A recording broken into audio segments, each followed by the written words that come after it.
ഹരിത വിപ്ലവം അഥവാ green revolution.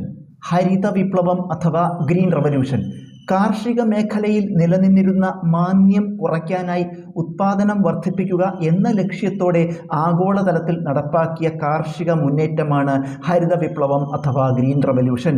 കാർഷിക മേഖലയിൽ നിലനിന്നിരുന്ന മാന്ദ്യം കുറയ്ക്കാനായി ഉത്പാദനം വർദ്ധിപ്പിക്കുക എന്ന ലക്ഷ്യത്തോടെ ആഗോളതലത്തിൽ നടപ്പാക്കിയ കാർഷിക മുന്നേറ്റമാണ് ഹരിത വിപ്ലവം അഥവാ green revolution.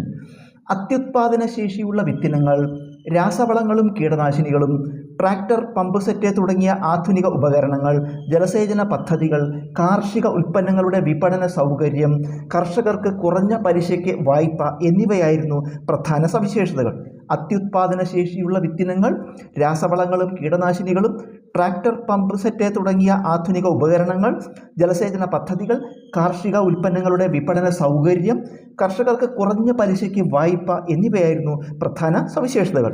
United state agency four international development അഥവാ USAID ഡയറക്ടർ ആയിരുന്ന വില്യം ഗൗഡ് ആണ് 1968 ഹരിത വിപ്ലവം എന്ന പദം ആദ്യമായി ഉപയോഗിച്ചത്.